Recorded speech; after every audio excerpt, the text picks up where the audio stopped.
হয়, পোহৰৰ উৎসৱ দীপাৱলীক লৈ মাজত মাত্ৰ কেইটামান দিন বাকী আৰু এনে সময়ছোৱাতে নলবাৰী জিলাৰ বাঁহজানিৰ এটা আতচবাজি যি কাৰখানা, সেই কাৰখানাত যিসকল কৰ্মী আছে তেওঁলোক যথেষ্ট এই মুহূৰ্তত ব্যস্ত হোৱা পৰিলক্ষিত হৈছে। কিছু মই পৰিৱেশ প্ৰথমে দেখুৱাই লৈছোঁ দৰ্শকসকলক।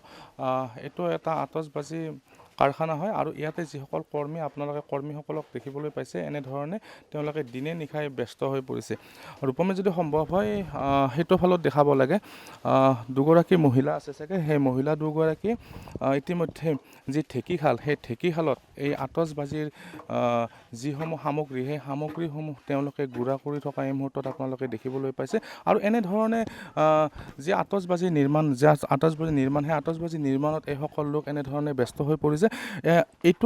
এই প্ৰথম নহয়, এওঁলোকে পূৰ্বৰ পৰা আজি প্ৰায় 100টা বছৰ গৰুকিলে প্ৰায় 100 বছৰ পূৰ্বৰ পৰা এনেধৰণে তেওঁলোকৰ যি পূৰ্বপুৰুষৰ পৰা এনেধৰণে এইসমূহ কাম কৰি আহিছে।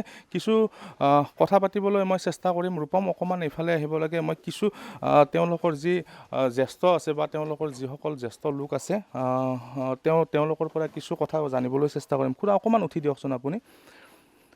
আপোনালোক কেতিয়াৰ পৰা এইবিলাক কাম কৰি আছে? হ'ল আজি ভালে বছৰ হ'ল। কিমানমান বছৰ হ'ল? 100 বছৰমান হ'ল। কোনে কোনে কৰিছিলে আপোনালোকৰ কাম? আমাৰ জেঠাহঁতে কৰিছিলে, জেঠাহঁতৰ দেউতাকে কৰিছে। এতিয়া আমিও কৰিব দিছোঁ। আপোনালোকে গোটেই পৰিয়ালটো এইটোৰ ওপৰতে নিৰ্ভৰ কৰে? ওপৰতে নিৰ্ভৰ, আমাৰ খেতি খেলা নাই। এইটোৰ ওপৰতে আমাৰ নিৰ্ভৰ। আপোনালোকৰ পৰিয়ালত এনে কিমানমান লোক আছে? আছে 30-40 জনমান কৰ্মী। গোটেইবিলাক আপোনালোকৰ ঘৰৰে নে? গোটেই নহয়, বাহিৰৰ আছে। এই যিকেইটা মহিলাকেইটা বাহিৰৰ, বাদ বাকী আমি কৰ্মী বহুতকেইটা বাহিৰৰে আছে। উপাৰ্জন বুলি ক'বলৈ গ'লে এই আপোনাৰ আতচবাজি কেন্দ্ৰত কাৰখানাটোৱে আমাৰ একেটা ধৰক এৰাৰ পাছত আমাৰ একো নাই আৰু। যেতিয়া লকডাউন হৈছিলে, লকডাউন সময়ত বা আপোনালোকৰ বেছিভাগ আতচবাজি আপোনাৰ বিয়াসমূহত যায় বা বিভিন্ন ধৰণৰ অনুষ্ঠানবিলাকত যায়। তেনে সময়তে আপোনালোকৰ যিহেতু মাজতে বিবাহ এইবিলাক অনুষ্ঠান বন্ধ হৈ আছিলে, সেইখিনি সময়ত কি কৰিছে? সেইখিনি সময়ত আৰু কি কৰিব, ঘৰত বহি এনেকৈ মূৰে টিপনি আছোঁ, কি কৰিব আৰু। আমাৰ আৰু উপায়তো নাই অন্য একো। চৰকাৰে কিবা সহায়? চৰকাৰে দিব যাওক, চৰকাৰেও দিম বুলি কৈ একো নেদেয়।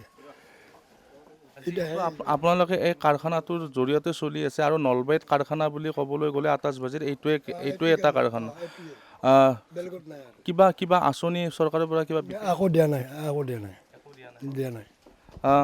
এয়া আছিলে পৰিয়ালৰ এজন জ্যেষ্ঠ লোকৰ ভাষ্য। আৰু মই ইতিমধ্যে পৰিৱেশটো দেখুৱাই আছোঁ, সকলোবোৰ এনেধৰণে ব্যস্ত হৈ পৰিছে। তেওঁলোকে বিভিন্ন ধৰণৰ আচলতে বোমে হওক বা ফুলজাৰিয়ে হওক, এইবোৰ সকলোবোৰ তেওঁলোকে নিৰ্মাণ কৰি আছে। আৰু এখন দীপাৱলীৰ সময়ত এখন ডাঙৰ বজাৰত এইসমূহ মাল তেওঁলোকে মোকলাই দিয়ে। বহু সংখ্যক আচলতে কৰ্মী ইয়াতে জড়িত হৈ আছে। এজন কৰ্মীৰ লগত মই কথা পাতিবলৈ চেষ্টা কৰিম। দাদা অকণমান এইফালে ঘূৰি দিব, দাদা। আপুনি অলপ কেমেৰাৰ ফালে ঘূৰি দিয়ক। কেতিয়াৰ পৰা কাম কৰি আছে? আমাৰতো আজি কাম কৰিবাৰতো আজি 7 দিন হ'লে, আৰু আমাৰ এইটো কাম চলিবাৰ আজি আমাৰ 100 ওপৰে হৈ গ'ল। তথাপিতো আমি 100 বছৰ ধৰিছোঁ। আমাৰ এই আটাহঁতে কৰিছিল, আমাৰ দেউতাহঁতে কৰিছিল। এতিয়া আৰু আমাৰ যেতিয়া ঢুকি যোৱাৰ পিছত আৰু এতিয়া আমি আৰু কৰি আছোঁ। কিমানমান মানুহ জড়িত হৈ আছে?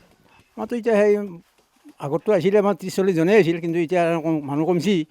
কিয় কমছি, তাৰমানে বহুত হৈ গ'ল বেপাৰ বাঢ়ি গ'ল ইভাগে, আৰু ইভাগে বিজনেছৰ সেইটো কমি গ'ল। সেইদৰে মানুহ কমেই দিছে। এতিয়া সেইদৰে ক'ৰবাত 22 জন বা 30 জন থাকেই মানুহৰ।